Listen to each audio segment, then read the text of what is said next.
नमस्कार साथियों, Chanakya inspire India में मैं डॉक्टर शेषनाथ मिश्र आप सबका बहुत बहुत स्वागत करता हूं। साथियों, आज एक फिर मैं बहुत महत्वपूर्ण टॉपिक लेकर आप सभी के समक्ष उपस्थित हुआ हूं। आज का जो अपना टॉपिक है वह है संस्कृत काव्य शास्त्र के प्रमुख आचार्यों का परिचय। हालांकि ये जो आपके सिलेबस में लगे हुए हैं ग्रंथ, उनके ही माध्यम से आप इनका परिचय पढ़ लेते थे, मतलब इनके परिचय को जान लेते थे। परंतु उसमें क्या होता था कि मान लीजिए काव्य प्रकाश लगा हुआ है, साहित्य दर्पण लगा हुआ है ग्रंथ, या वक्रोक्ति जीवितम लगा हुआ है, ध्वन्यालोक लगा हुआ है, दश रूपक इत्यादि। काव्य शास्त्री ग्रंथ दश रूपक है नहीं फिलहाल, या नाट्य शास्त्र के कुछ चीजें लगी हैं तो भरत मुनि के बारे में, ठीक है ना। काव्य प्रकाश लगा है तो भामा के बारे में इत्यादि। इन्हीं 4-5 आचार्य मतलब विद्वानों के बारे में ही आप जानकारी प्राप्त कर पाते थे, जानकारी ले पाते थे।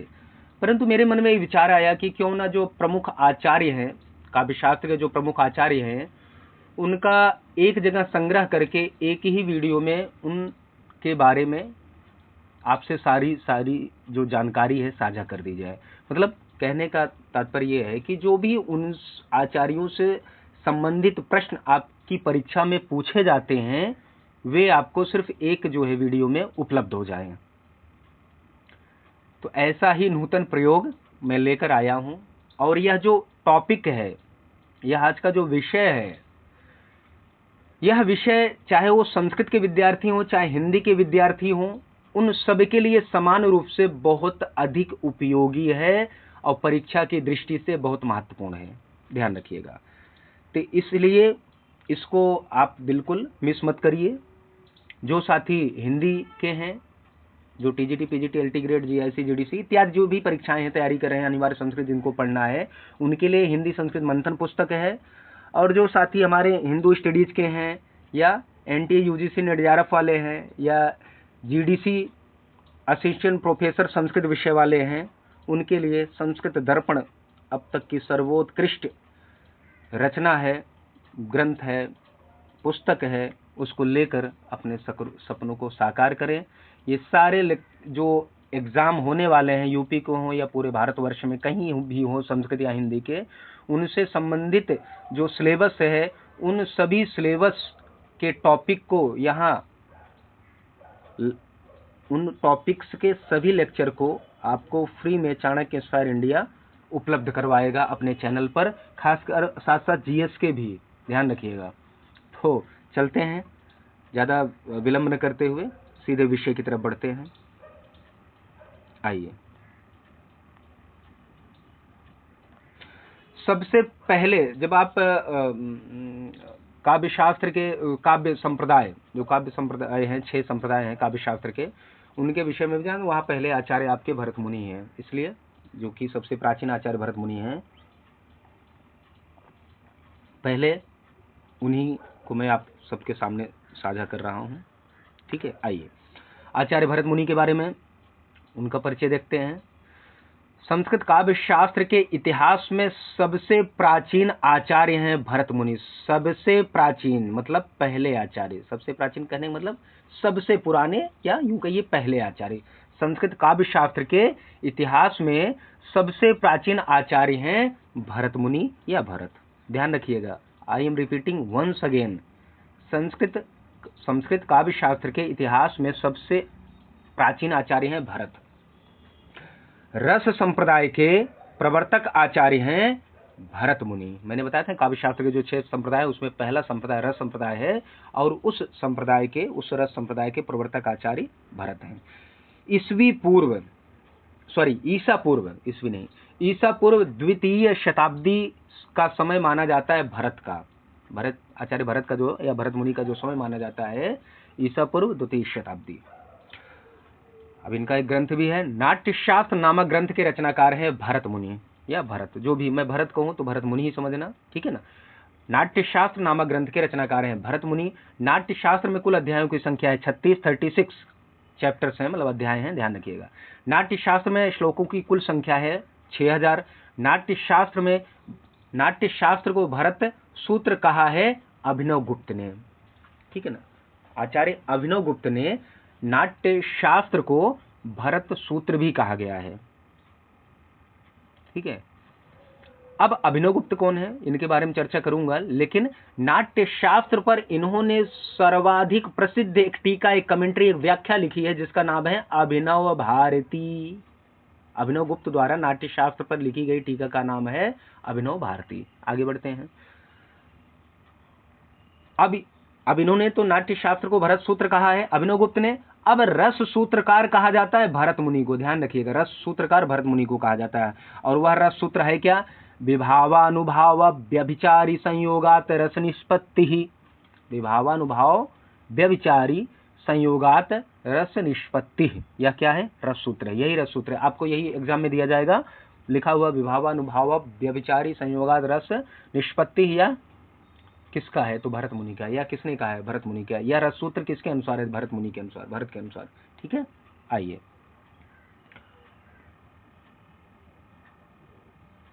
अब देखिए, इसमें विभाव, अनुभाव और व्यभिचारी भाव के संयोग से निष्पत्ति होती है रस की।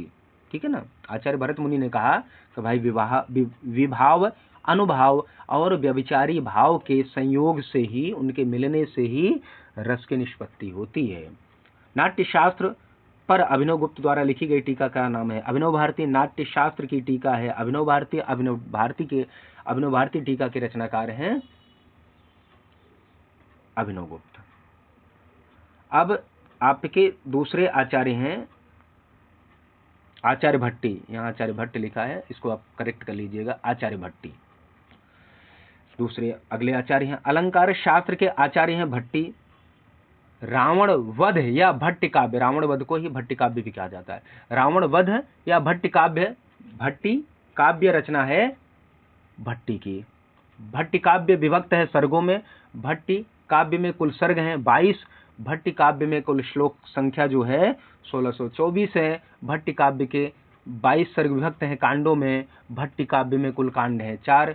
502 ईस्वी से लेकर 641 ईस्वी तक का समय, ईस्वी नहीं ईसा, 502 ईसा से लेकर 641 ईसा तक का समय माना जाता है भट्टी का। इनके बारे में बस एक ही एक भट्ट काव्य किसने लिखा है, ये ध्यान रखिएगा। ठीक है, आइए अगले आचार्य आप देखिए, आचार्य भामा, बहुत इंपॉर्टेंट आचार्य हैं, इनके बारे में अच्छे से आपने सुना होगा। ठीक है, आचार्य भामा अलंकार संप्रदाय के आचार्य हैं। अलंकार संप्रदाय के प्रवर्तक आचार्य हैं भामा। भरत के बाद काव्य शास्त्र के प्रथम आचार्य थे भामा। काव्यालंकार यहाँ लिखा हूं, यहाँ काव्यालंकार होना चाहिए। काव्यालंकार नामक ग्रंथ के रचनाकार हैं भामा। कश्मीर निवासी थे भामा। भामा के पिता का नाम है रक्रिल गोमिन। काव्य का प्रथम लक्षण दिया था भामा ने। भामा ने ही काव्य शास्त्र का प्रथम लक्षण दिया था, और प्रथम लक्षण का नाम क्या है? शब्दार्थौ सहितौ काव्यम। शब्दार्थौ सहितौ काव्यम, यह काव्य का लक्षण है भामा का। 5वीं से 6ठी शताब्दी ईस्वी के मध्य समय माना जाता है भामा का। काव्यालंकार विभक्त है परिच्छेदों में। काव्यालंकार में कुल परिच्छेद हैं 6। काव्यालंकार में कुल श्लोक हैं 400। काव्यालंकार पर लिखी गई टीका का नाम है भामा विवरण। भामा विवरण के लेखक है उद्भट, ध्यान रखिएगा। ठीक है ना। काव्यालंकार पर यदि पूछा जाए टीका तो उसका नाम है भामा विवरण, और इसके रचनाकार है उद्भट। अब आचार्य दंडी आ गए, अगले आचार्य। जल्दी जल्दी मैं इन सब के बारे में बता दूंगा, आप निश्चिंत रहिए। यहाँ देखिए आचार्य दंडी काव्यादर्श के रचनाकार हैं आचार्य दंडी। काव्यादर्श जो है अलंकार काव्य शास्त्रीय ग्रंथ है। ठीक है ना। काव्यादर्श के रचनाकार हैं दंडी। काव्यादर्श विभक्त है परिच्छेदों में। काव्यादर्श में कुल परिच्छेद हैं 3। काव्यादर्श में कुल श्लोक संख्या है 660। काव्यादर्श की सबसे प्राचीन टीका का नाम है हृदयंगमा, और हृदयंगमा टीका किसने लिखी है? तो तरुण वाचस्पति ने। ठीक है ना। तो काव्यादर्श की सबसे प्राचीन हृदयंगमा टीका लिखी गई है तरुण वाचस्पति द्वारा। केशव भट्टारक द्वारा काव्यादर्श पर लिखी गई टीका का नाम है तात्पर्य निर्णय। ठीक है, कभी कभी टीकाओं के बारे में पूछता है, संस्कृत वाले तो खास तक ध्यान दें। महामहोपाध्याय हरिनाथ द्वारा काव्यादर्श पर लिखी गई टीका का नाम है मार्जन टीका। काव्यादर्श पर कृष्ण किंकर तर्क वागीश द्वारा लिखी गई टीका का नाम है काव्य तत्व विवेचक कौमुदी। काव्यादर्श पर वाद जंघाल द्वारा लिखी गई टीका का नाम है श्रुतानुपालिका। ठीक है, अब इतना हो गया बहुत ज्यादा। अब चलिए मैं बता ही देता हूँ, मुझे तो बताने का काम है। काव्यादर्श पर मल्लिनाथ द्वारा लिखी गई टीका का नाम है वैमल्य विधायिनी। काव्यादर्श पर रत्नश्री ज्ञान द्वारा लिखी गई टीका का नाम है रत्नश्री। अगले आचार्य हैं उद्भट। कौन है? उद्भट। अलंकार सार संग्रह, अलंकार सार संग्रह के रचनाकार हैं उद्भट। अलंकार सार संग्रह विभक्त है 6 सर्गों में। अलंकार सार संग्रह में कुल कारिकाएं हैं 79। भामह विवरण के लेखक हैं उद्भट। कुमार संभव महाकाव्य के लेखक हैं उद्भट। 800 ईस्वी के लगभग समय निर्धारित किया गया है। उद्भट का अलंकार सार संग्रह की सबसे प्राचीन टीका है अलंकार सार लघु विवृत्ति। अलंकार सार लघु विवृत्ति के लेखक हैं प्रतिहारेंदुराज। अलंकार सार संग्रह पर राजानक द्वारा लिखी गई टीका का नाम है उद्भट विवेक। ठीक है, अगले स्लाइड में आपके आचार्य वामन आ गए। रीति संप्रदाय के प्रवर्तक आचार्य हैं वामन। 2 संप्रदाय मैंने पूर्व बताया, रस संप्रदाय, अलंकार संप्रदाय। रस संप्रदाय के प्रवर्तक आचार्य हैं भरत मुनि और अलंकार संप्रदाय के प्रवर्तक आचार्य भामह। अब तीसरा जो संप्रदाय है रीति संप्रदाय, तो रीति संप्रदाय के प्रवर्तक आचार्य हैं वामन।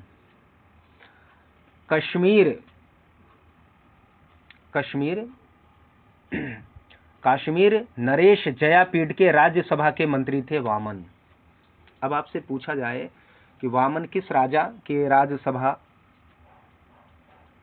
कार थे या मंत्री थे, तो कश्मीर के राजा जयापीठ, ध्यान रखिएगा। या पूछा जाए कि किस राजा के समकालीन थे वामन, तो नरेश जयापीठ, ध्यान रखिएगा। कश्मीर के निवासी थे वामन। 8वीं शताब्दी ईस्वी का उत्तरार्ध एवं 9वीं शताब्दी के पूर्वार्ध का समय है वामन का। काव्यालंकार सूत्र वृत्ति, काव्यालंकार की रचना भामह थी। काव्यालंकार सूत्र वृत्ति के रचनाकार वामन है। काव्यालंकार सूत्र वृत्ति विभक्त है अधिकरणों में। काव्यालंकार सूत्र वृत्ति में कुल अधिकरण है 5। काव्यालंकार सूत्र वृत्ति में कुल अध्याय है 12। अधिकरण फिर बाद में अध्यायों में विभक्त है। काव्यालंकार, कहीं पर काव्य अलंकार लिखा है वो काव्य अलंकार है, काव्य अलंकार है, काव्य अलंकार, काव्य अलंकार, ध्यान रखिएगा। ठीक है ना, वो टाइपिंग मिस्टेक है। काव्य अलंकार सूत्र वृत्ति में कुल सूत्र है 319। रीतिरात्मा काव्यस्य, यह किसने कहा है? तो यह वामन ने कहा है। रीति को काव्य की आत्मा कौन मानता है? वामन। ठीक है, रीति को काव्य की आत्मा मानते हैं वामन। ठीक है, काव्यालंकार काव्यालंकार सूत्र वृत्ति पर लिखी गई टीका कामधेनु है और उस कामधेनु टीका के लेखक है गोपेंद्र तिप्त भूपाल। रीति किसे कहते हैं? तो कहा गया है विशिष्टा पदरचना रीति, विशेष प्रकार की पदरचना रीति है। अब काव्यालंकार सूत्र वृत्ति में अधिकरण का नाम, प्रथम अधिकरण का नाम है शरीर अधिकरण, दूसरे अधिकरण का नाम दोष दर्शन, तीसरे अधिकरण का नाम गुण विवेचन, चतुर्थ अधिकरण का नाम है आलंकारिक, पंचम अधिकरण का नाम प्रायोगिक। वामन ने वक्रोक्ति को माना है अर्थालंकार, ध्यान रखिएगा। वामन ने मुख्य अलंकार माना है उपमा को ही आचार्य वामन ने मुख्य अलंकार माना। आचार्य रुद्रट के बारे में आइए थोड़ा सा देखते हैं, मतलब इनका परिचय जितना है। आचार्य रुद्रट अलंकारवादी आचार्य हैं। रुद्रट काव्यालंकार, देखिए काव्यालंकार उधर किसकी रचना थी? भामा की, और इनकी भी रचना है, सेम रचना का नाम है। काव्यालंकार के रचनाकार हैं रुद्रट। काव्यालंकार में कुल अध्याय है 16। काव्यालंकार में कुल पद्य है 734। काव्यालंकार में लिखित पद्य का छंद है आर्या छंद में लिखा गया है। काव्यालंकार जो पद्य हैं 825 ईस्वी के लगभग समय निर्धारित किया गया। रुद्रट का काव्यालंकार की टीका है रुद्रटा अलंकार। रुद्रटा अलंकार जो है काव्यालंकार की टीका है और रुद्रटा अलंकार के लेखक है बल्लभ देव। काव्यालंकार की सबसे प्रसिद्ध टीका है नमिसाधु। नमिसाधु के रचनाकार है नमिसाधु। काव्यालंकार में अलंकारों की कुल संख्या है 31। गुणों का विवेचन नहीं किया है रुद्रट ने गुणों का विवेचन नहीं किया है, ध्यान रखिएगा। आइए आगे देखते हैं। आनंदवर्धन बहुत इंपॉर्टेंट है आपका। ध्वनि संप्रदाय जो है, चौथा संप्रदाय जो आपका ध्वनि था, ध्वनि संप्रदाय है। तो कह रहे ध्वनि प्रस्थान या ध्वनि संप्रदाय के प्रवर्तक आचार्य हैं, ध्वनि प्रस्थान के प्रवर्तक आचार्य आनंदवर्धन। ध्वनि संप्रदाय के प्रवर्तक या प्रतिष्ठापक आचार्य है आनंदवर्धन। ध्वनिवादी आचार्य है आनंदवर्धन। राजानक की उपाधि है आनंदवर्धन की, मतलब आनंदवर्धन को राजानक की उपाधि मिली थी। काश्मीर निवासी थे आनंदवर्धन। ध्वनि सिद्धांत की स्थापना की थी आनंदवर्धन ने। नोड के पुत्र थे आनंदवर्धन, मतलब आनंदवर्धन के पिता का नाम नोड बताया जाता। आनंदवर्धन का समय है 850 ईस्वी। काव्य से आत्मा ध्वनि यह कहा है आचार्य आनंदवर्धन ने, मतलब काव्य की आत्मा को, ध्वनि को काव्य की आत्मा के रूप में जो स्थापित किया है वो आचार्य आनंदवर्धन ने। तो ध्वनि को काव्य की आत्मा मानते हैं आनंदवर्धन। ध्वन्यालोक विभक्त है, ध्वन्यालोक के रचनाकार हैं, इनका ग्रंथ एक है ध्वन्यालोक, ठीक है ना। तो ध्वन्यालोक के रचनाकार है आनंदवर्धन। ध्वन्यालोक के रचनाकार हैं आनंदवर्धन। ध्वन्यालोक विभक्त है उद्योतों में। ध्वन्यालोक में कुल उद्योत हैं 4। ध्वन्यालोक में कुल कारिकाओं की संख्या 117। ध्वन्यालोक पर लिखी गई टीका का नाम है लोचन टीका, ध्वन्यालोक लोचन टीका। और लोचन टीका किसने ध्वन्यालोक पर लिखी है? अभिनव गुप्त ने। अभिनव गुप्त ने अभिनव भारती नामक टीका कहां पर लिखी थी, याद है? नाट्य शास्त्र पर। आचार्य आनंदवर्धनानुसार काव्य की आत्मा होती है ध्वनि। लोचन किस ग्रंथ का आख्यान है? आख्यान मतलब व्याख्या है ध्वन्यालोक।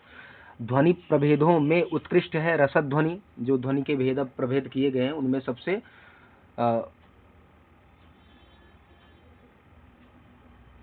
उत्कृष्ट माना गया रसद ध्वनि को, सबसे प्रमुख। ध्वन्यालोक में उद्योतुंग द्वारा लिखी गई टीका है कौमुदी टीका।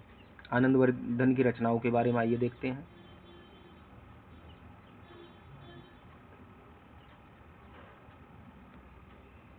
ये देखिए,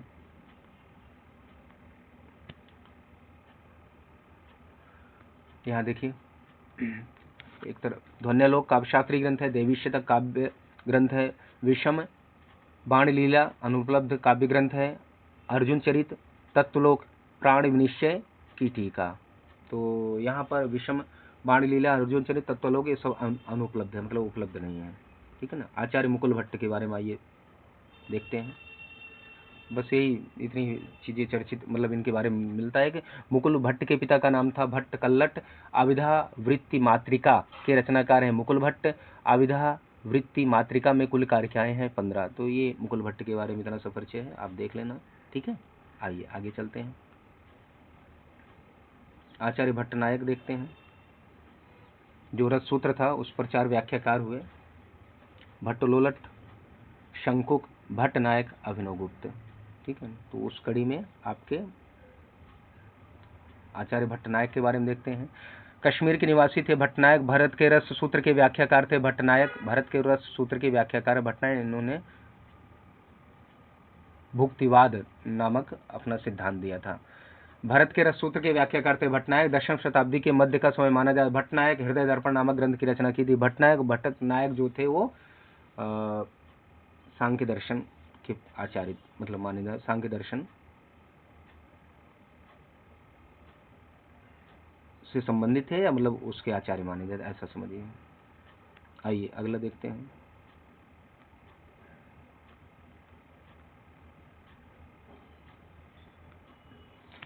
आचार्य राजशेखर बड़े प्रसिद्ध आचार्य हुए हैं, इनके बारे में देखते हैं।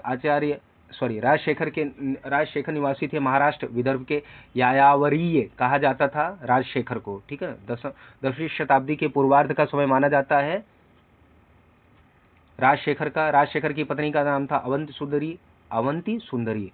राजशेखर कृत काव्यशास्त्री ग्रंथ है काव्य मीमांसा जो है राजशेखर का ग्रंथ है, यह काव्यशास्त्री ग्रंथ है।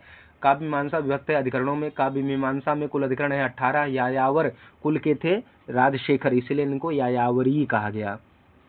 राजशेखर के पिता थे दुर्दक। राजशेखर की माता का नाम था शीलवती। कान्यकुब्ज नरेश, महेंद्रपाल और महिपाल के गुरु थे राजशेखर जो थे, जो कान्यकुब्ज के राजा थे महेंद्रपाल और महिपाल, उन दोनों के गुरु थे। राजशेखर की रचनाओं के बारे में देखते हैं। बाल रामायण नाटक है, 10 अंक है। बाल भारत या प्रचंड पांडव यह भी नाटक है, उपलब्ध 2 ही अंक है। विध्वशाल भंजिका नाटिका है, 4 अंक। कर्पूर मंजरी सट्टक है। काव्य मीमांसा अलंकार शास्त्री ग्रंथ है, 18 अधिकरण है, प्रथम ही अधिकरण उपलब्ध है। हरिविलास इनका हरविलास इनका महाकाव्य ग्रंथ है, लेकिन यह अनुपलब्ध है, उपलब्ध नहीं है। अब आचार्य अभिनवगुप्त के बारे में देखते हैं। आचार्य अभिनवगुप्त, तो अभिनवगुप्त के पितामह थे वराहगुप्त, वराहगुप्त के पुत्र थे नृसिंह गुप्त, अभिनवगुप्त के पिता का नाम था नृसिंह गुप्त। जयरथ के अनुसार अभिनवगुप्त की माता थी विमला या विमला कला। अभिनवगुप्त के साहित्य शास्त्र के गुरु थे भट्टेंदु राज, इंदु राज भी जिनको कहा जाता था। अभिनवगुप्त को नाट्य शास्त्र की शिक्षा दी थी भट्ट तौत ने। किसकी साहित्य रचना का समय 980 से 1110 ईस्वी तक माना जाता। अभिनवगुप्त ध्वन्यालोक लोचन टीका के रचनाकार हैं अभिनवगुप्त। इन्होंने ध्वन्यालोक पर एक टीका लिखी थी, एक कमेंट्री, एक व्याख्या लिखी थी जिसका नाम है ध्वन्यालोक लोचन टीका। अभिनव भारती के रचनाकार हैं अभिनवगुप्त। नाट्य शास्त्र पर जो टीका लिखी थी अभिनवगुप्त ने, उसका नाम अभिनव भारती है। तो अभिनव भारती टीका के रचनाकार है। अभिनव भारती के रचनाकार अभिनवगुप्त है। काव्य कौस्तुक विवरण के रचनाकार हैं अभिनवगुप्त।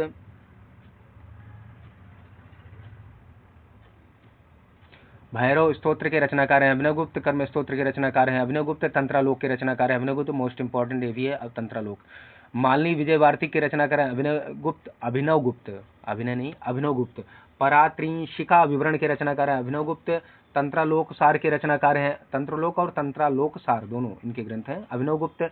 ईश्वर प्रतिभिज्ञा विमर्शिनी के रचनाकार हैं अभिनवगुप्त। ईश्वर प्रत्यभिज्ञा विवृत्ति विमर्शिनी के रचनाकार हैं अभिनवगुप्त। ईश्वर प्रत्यभिज्ञा विवृत्ति विमर्शिनी को कहा जाता है विहिति वृत्ति। ईश्वर प्रत्यभिज्ञा विमर्शिनी को कहा जाता है लघु वृत्ति। ठीक है, अभिनवगुप्त की रचनाएं यहाँ देख सकते हैं आप। ध्वन्यालोक लोचन,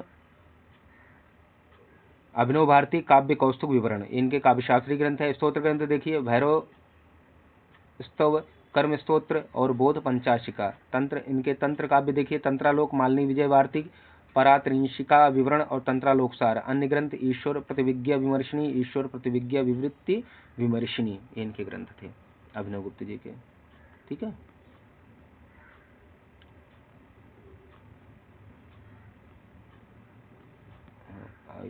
ये थोड़ा छोटा करना पड़ रहा है ना। आचार्य कुंतक के बारे में देखते हैं, बहुत इंपॉर्टेंट। जो पांचवें जो अपना संप्रदाय काव्य शास्त्र का वह है वक्रोक्ति संप्रदाय।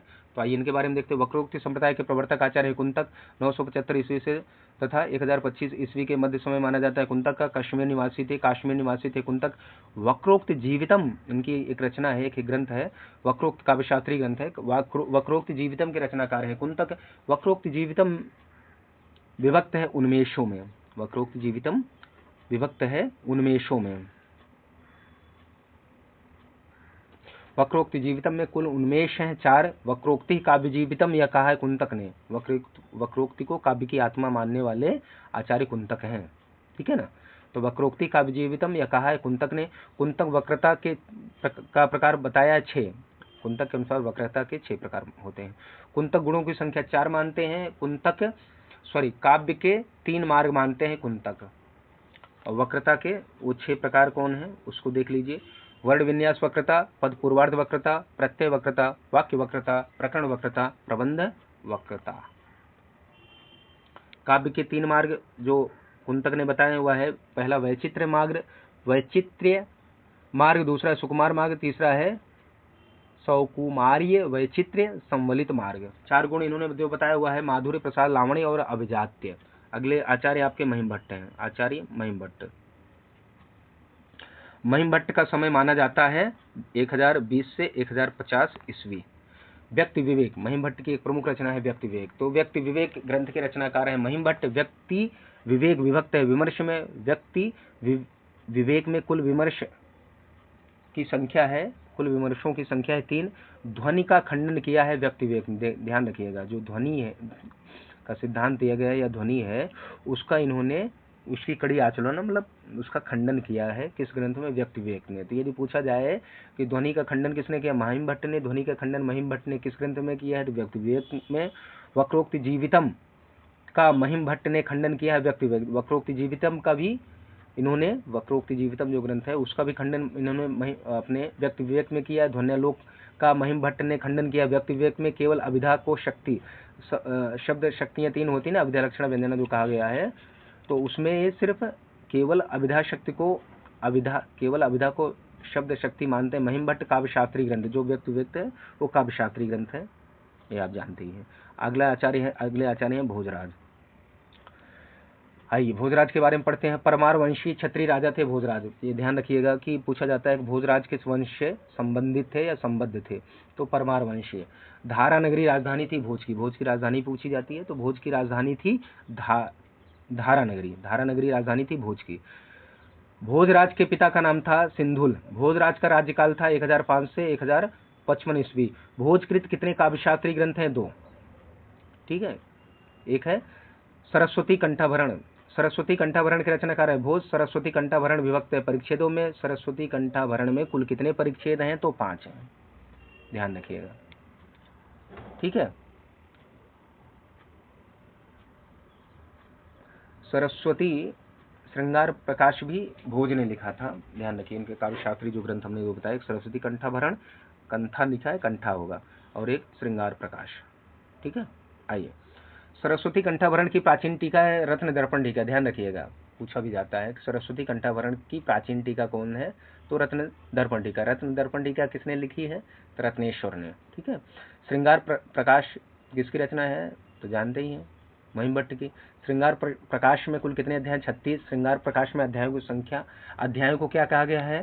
प्रकाश। अब अंतिम काव्य संप्रदाय देखिए, काव्यशास्त्र का अंतिम संप्रदाय है वह औचित्य संप्रदाय, जिसके आचार्य है क्षेमेंद्र। क्षेमेंद्र के बारे में आइए हम लोग अध्ययन करते हैं।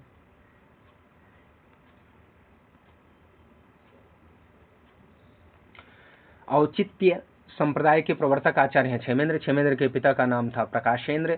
क्षेमेंद्र के पितामह का नाम था सिंधु। क्षेमेंद्र मूलतः थे शैव। 1000 ईस्वी से 1070 ईस्वी तक काल माना जा सकता है।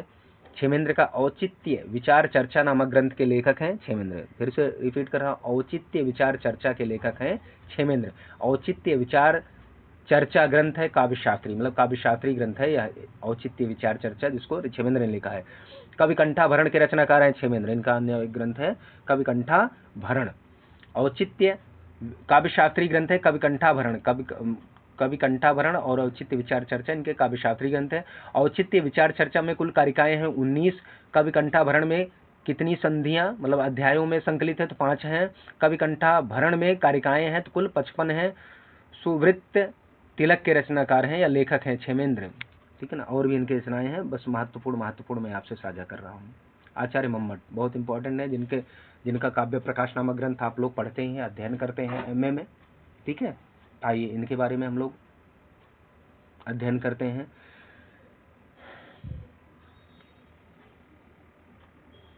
मम्मट के पिता का नाम था जयट, कश्मीर के निवासी थे। मम्मट काव्य प्रकाश के रचनाकार हैं। मम्मट काव्य प्रकाश काव्यशास्त्री ग्रंथ है, जानते हैं आप। काव्य प्रकाश नामक ग्रंथ के रचनाकार हैं मम्मट। 1050 से 1100 ईस्वी के मध्य का समय निश्चित किया जाता है। मम्मट का काव्य प्रकाश में कुल उल्लास है 10। काव्य प्रकाश विभक्त है उल्लासों में, तो काव्य प्रकाश में कुल कितने उल्लास हैं? 10। ठीक है ना, और साहित्य दर्पण आपका परिच्छेद में आगे आएगा तो उसमें देखा जाएगा ना। रुह्यक कृत काव्य प्रकाश की टीका है संकेत टीका। माणिक चंद्र कृत काव्य प्रकाश की टीका है संकेत टीका। काव्य प्रकाश की सबसे अधिक प्रसिद्ध टीका का नाम है संकेत टीका, जिसको रुह्यक ने लिखा था। विश्वनाथ कृत काव्य प्रकाश की टीका का नाम है काव्य प्रकाश दर्पण। काव्य प्रकाश दर्पण की रचना विश्वनाथ ने की थी, आचार्य विश्वनाथ ने, और यह काव्य प्रकाश जो दर्पण टीका है यह काव्य प्रकाश पर लिखी गई है। गोविंद ठक्कर कृत काव्य प्रकाश की टीका का नाम है काव्य प्रदीप। अब आचार्य रुह्यक के बारे में जानते हैं। आचार्य रुह्यक अलंकार सर्वस्व के रचनाकार हैं। रुह्यक 1100 से लेकर 1150 ईस्वी के मध्य काल माना जाता है, समय माना जाता है। रुह्यक का अलंकार सर्वस्व पर लिखी गई टीका है विमर्शनी टीका के लेखक हैं जयरथ। अलंकार सर्वस्व पर विद्या चक्रवर्ती द्वारा लिखी गई टीका है संजीवनी टीका। ठीक है, रुह्यक के ग्रंथ हैं, मैं एक बार इनको कर देता हूं क्योंकि यहां मैंने उनको नहीं लिखा। अलंकार सर्वस्व काव्य प्रकाश संकेत, हृदय लीला, नाटक मीमांसा, व्यक्ति विवेक विचार, हर्ष चरित वार्तिक, साहित्य मीमांसा, श्री कंठस्तव, अलंकारानुसारिणी, अलंकार मंजरी, अलंकार वार्तिक, 11 ग्रंथ ये है। आइए अगले में देखिए हेमचंद्र को देखते हैं। 1088 से लेकर 1072 ईस्वी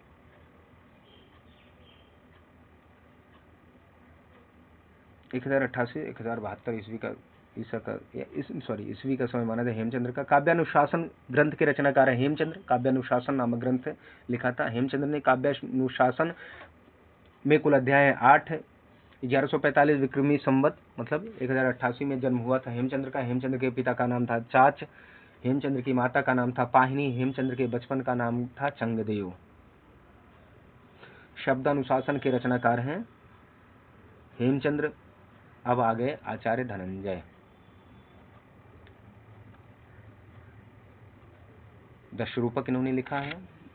राजा मुंच की राजसभा के सदस्य थे धनंजय। अब पूछा जाए कि धनंजय किस राजा के यहाँ थे, तो राजा मुंच थे। धनंजय के पिता का नाम था विष्णु। प्रतिहार वंशी राजा थे मुंच नहीं मुंज, ध्यान रखिएगा उच्चारण में गलती हो जाती है। राजा मुंज की राज्यसभा के सदस्य थे धनंजय। प्रतिहार वंशी राजा थे मुंज। ठीक है, किस राजा के सदस्य थे? राजा मुंज।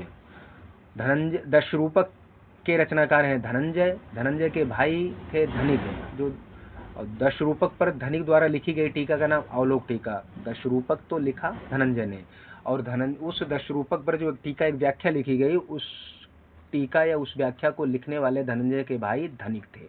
दशरूपक पर धनिक द्वारा लिखी गई टीका का नाम है अवलोक टीका। ध्यान रखिएगा, दशरूपक पर धनिक ने कौन सी टीका लिखी थी? अवलोक टीका। दशरूपक विभक्त है प्रकाश में। दशरूपक में कुल प्रकाश हैं 4। दशरूपक में कुल श्लोक हैं 302। अगले आपके आचार्य हैं रामचंद्र गुणचंद्र। नाट्य दर्पण इनका एक ग्रंथ आता है, उसी को लेकर प्रसिद्धि है। 1150 से लेकर 1175 ईस्वी के मध्य समय माना जाता है रामचंद्र का। रामचंद्र गुणचंद्र की सम्मिलित कृति है नाट्य दर्पण। नाट्य शास्त्रीय विषयों का विवेचन किया गया नाट्य दर्पण में।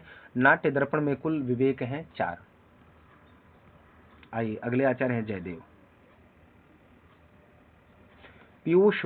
जयदेव पीयूष वर्ष, जिन्होंने चंद्रालोक नामक काव्यशास्त्री ग्रंथ की रचना की थी। जयदेव पीयूष वर्ष की उपाधि है जयदेव की। 13वीं शताब्दी ईस्वी का समय है जयदेव का। चंद्रालोक के रचनाकार हैं जयदेव। काव्यशास्त्री ग्रंथ है चंद्रालोक। चंद्रालोक ग्रंथ विभक्त है मयूखों में। चंद्रालोक में कुल मयूख ने अध्याय हैं 10। चंद्रालोक पर प्रद्योतन द्वारा लिखी गई टीका का नाम है शारदागम। शारदागम नहीं, शारदागम प्रद्योत ने लिखी थी चंद्रालोक पर। चंद्रालोक पर वैद्यनाथ पायगुंड द्वारा लिखी गई टीका है रमा टीका। अगले आचार्य देखिए, आचार्य विश्वनाथ हैं। विश्वनाथ के पिता का नाम था चंद्रशेखर। उड़ीसा, उत्कल प्रदेश या उड़ीसा के निवासी थे विश्वनाथ। 1300 ईस्वी से और 1350 ईस्वी के मध्य समय माना जाता है। विश्वनाथ का राघव विलास महाकाव्य के रचना का विश्वनाथ। काव्य प्रकाश नामक साहित्य दर्पण नामक काव्यशास्त्री ग्रंथ के रचनाकार हैं विश्वनाथ। कुवलयाश्व चरित के रचनाकार हैं विश्वनाथ। प्रभावती परिणय नाटिका के रचनाकार हैं विश्वनाथ। चंद्रकला नाटिका के रचनाकार हैं विश्वनाथ। अभी तक आप सिर्फ साहित्य दर्पण ही सुने हैं अधिकतर विश्वनाथ की रचना के रूप में। अब देखिए कितने ग्रंथों की रचना हो रही है। चंद्रकला नाटिका के रचनाकार हैं विश्वनाथ। प्रशस्ति रत्नावली काव्य के रचनाकार हैं विश्वनाथ। साहित्य दर्पण नामक साहित्य काव्यशास्त्री ग्रंथ के रचनाकार हैं विश्वनाथ। नरसिंह विजय के रचनाकार हैं विश्वनाथ। साहित्य दर्पण विभक्त है परिच्छेदों में। साहित्य दर्पण में कुल परिच्छेदों की संख्या है 10। साहित्य दर्पण पर अनंत दास द्वारा लिखी गई टीका है लोचन टीका। ठीक है। साहित्य दर्पण पर रामचरण तर्क वागीश द्वारा लिखी गई टीका का नाम विवृत्ति टीका। साहित्य दर्पण पर मथुरानाथ शुक्ल द्वारा लिखी गई टीका है टिप्पण टीका। साहित्य दर्पण पर माहेश्वर भट्ट द्वारा लिखी गई टीका का नाम है विज्ञप्रिया टीका। ठीक है। आइए रूप गोस्वामी के बारे में हम लोग देखते हैं। महाप्रभु के साक्षात शिष्य थे रूप गोस्वामी। 1490 ईस्वी से लेकर 1563 ईस्वी तक का समय माना जाता है। रूप गोस्वामी का नाटक चंद्रिका नामक काव्य शास्त्रीय ग्रंथ के रचनाकार हैं रूप गोस्वामी। भक्ति रसामृत सिंधु नामक काव्य शास्त्रीय ग्रंथ के रचनाकार हैं रूप गोस्वामी। जो बहुत ज्यादा चर्चित इनकी रचना है वह है उज्ज्वल नीलमणि नामक काव्य शास्त्रीय ग्रंथ के रचनाकार हैं रूप गोस्वामी। ये 3 इनकी रचनाएं हैं, नाटक चंद्रिका, ठीक है ना, और भक्ति रसामृत सिंधु और उज्ज्वल नीलमणि, ये हैं इनके, ठीक है। आइए, पंडित राज जगन्नाथ हमारे बहुत पसंदीदा आचार्यों में से हैं, तो इनके बारे में हम लोग पढ़ते हैं, ठीक है। Acharya Pandit Raj Jagannath, one of the most popular and most great person.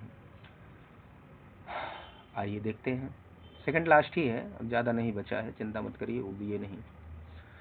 Tailang वंशीय ब्राह्मण है पंडित राज जगन्नाथ। पंडित राज जगन्नाथ के वंश का नाम भी पूछा जाता है, किस वंश थे। पंडित राज जगन्नाथ के पिता का नाम था पेरू भट्ट। पंडित राज जगन्नाथ की माता का नाम था लक्ष्मी देवी। पंडित राज जगन्नाथ की उपाधि थी जो जगन्नाथ को पंडित राज की उपाधि दी थी शाहजहां ने। बड़ा ही प्रसिद्ध है ना इनका कि भाई उसकी पुत्री से इन्होंने विवाह कर लिया था। न याचे गजालिम नवावाजिराजिम नवते सुचित्तम मदीयम कदाचिद इयम सुस्तनी मस्त कन्यस्तु कुंभा लवंगी कुरंगी दृगंगी करोती। ऐसा इन्होंने कहा था। वो अब उसमें नहीं जाऊंगा जो कि परीक्षा की दृष्टि से। देखिए, ये अपनी क्लास की विशेषता यह है कि इसमें फालतू की चीज़ों के बारे में हम लोग डिस्कस नहीं करते, ठीक है ना। बहुत सारे आप वीडियो देखेंगे, मैं भी देखता रहता हूँ।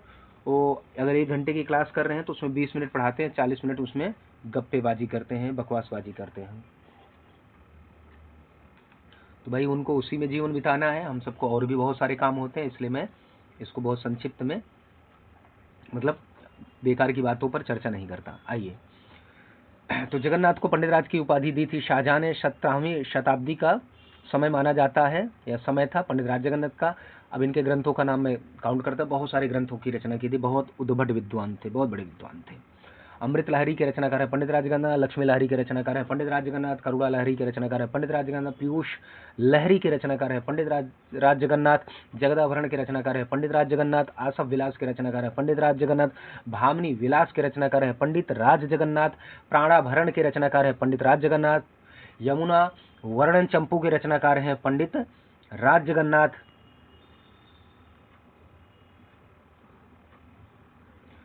चित्र मीमांसा खंडन के रचनाकार हैं पंडित राज जगन्नाथ। मनोरमा कुछ मर्दन के रचनाकार हैं पंडित राज जगन्नाथ। जो प्रौढ़ मनोरमा लिखी थी भट्टोजी दीक्षित ने वैयाकरण सिद्धांत कौमुदी पर टीका के रूप में, उसी का खंडन ग्रंथ है मनोरमा कुछ मर्दन। रस गंगाधर के काव्यशास्त्री ग्रंथ है, बड़ा पॉपुलर है इनका। रस गंगाधर के रचनाकार है पंडित राज जगन्नाथ। पंडित राज जगन्नाथ रस गंगाधर के रचनाकार है। रस गंगाधर पर नागेश भट्ट द्वारा रचित टीका का नाम है गुरु कर्म प्रकाशिका टीका। रस गंगाधर विभक्त है आनंद में। रस गंगाधर में कुल आनंद है 2, ठीक है। ये रहे पंडित राज जगन्नाथ का संक्षिप्त विवरण और परिचय।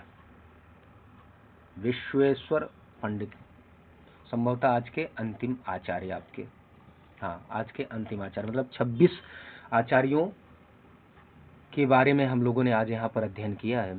अब सोचिए एक वीडियो में आपको 26 के 26 एक जगह मिल गए। अब इनको आप अच्छे से इस वीडियो को देखिए, पढ़िए, सुनिए और आनंद लीजिए। 18वीं शताब्दी के पूर्वार्ध का समय माना जाता है विश्वेश्वर पांडे के पिता का नाम था लक्ष्मीदत्त पांडे। अलंकार कौस्तुभ के रचनाकार हैं विश्वेश्वर। काव्यशास्त्री ग्रंथ है अलंकार कौस्तुभ। मंदार मंजरी के रचनाकार है विश्वेश्वर। वैयाकरण सिद्धांत सुधानिधि के रचनाकार है विश्वेश्वर। अलंकार मुक्तावली के रचनाकार है विश्वेश्वर। रस चंद्रिका के रचनाकार है विश्वेश्वर। कवींद्र कंठाभरण के रचनाकार है विश्वेश्वर। आर्या सप्तशती के रचनाकार हैं विश्वेश्वर। ओके, ये सभी जो आज मैं 26 आचार्यों को लेकर आया आप सभी के समक्ष, इन्हीं से प्रश्न बनते हैं और यही परिचयात्मक चीज़ें ही पूछी जाती हैं। अब इतनी सारी चीज़ें एक जगह आपको मिल जाए तो ये आपके लिए तो बड़ा ही अच्छा अवसर और बड़ा ही फायदेमंद है। तो मेरे साथियों, चाणक्य स्टार इंडिया को और कुछ नहीं चाहिए, बस आपका बहुत ढेर सारा प्यार चाहिए। उस प्यार के रूप में, वह प्यार क्या है? तो लाइक शेयर सब्सक्राइब करके इसको अपने साथियों तक भेजिए और आइकॉन बेल को दबा लीजिए, जिससे जो भी नया वीडियो मिले वो तत्काल मिले। और रोज़ कम से कम आपको 2 से 3 वीडियो आपके टॉपिक, आपके सिलेबस के अनुसार टॉपिक वाइज मिलता रहेगा। चाहे वो व्याकरण हो, चाहे वह साहित्य हो, चाहे वैदिक साहित्य हो, चाहे नाट्य ग्रंथ हो, महाकाव्य हो, या MCQs हो, या प्रीवियस ईयर क्वेश्चन हो, ये सारी चीज़ें आपको निरंतर समय पे मिलती रहेंगी। तो आप लोग अपने बहुमूल्य सुझाव कमेंट बॉक्स में लिख कर जरूर भेजिए। तो मिलते हैं एक नई कक्षा में एक नए जोश और जुनून के साथ, एक नए विषय के साथ। तब तक का आप सबको धन्यवाद। जय श्री राम।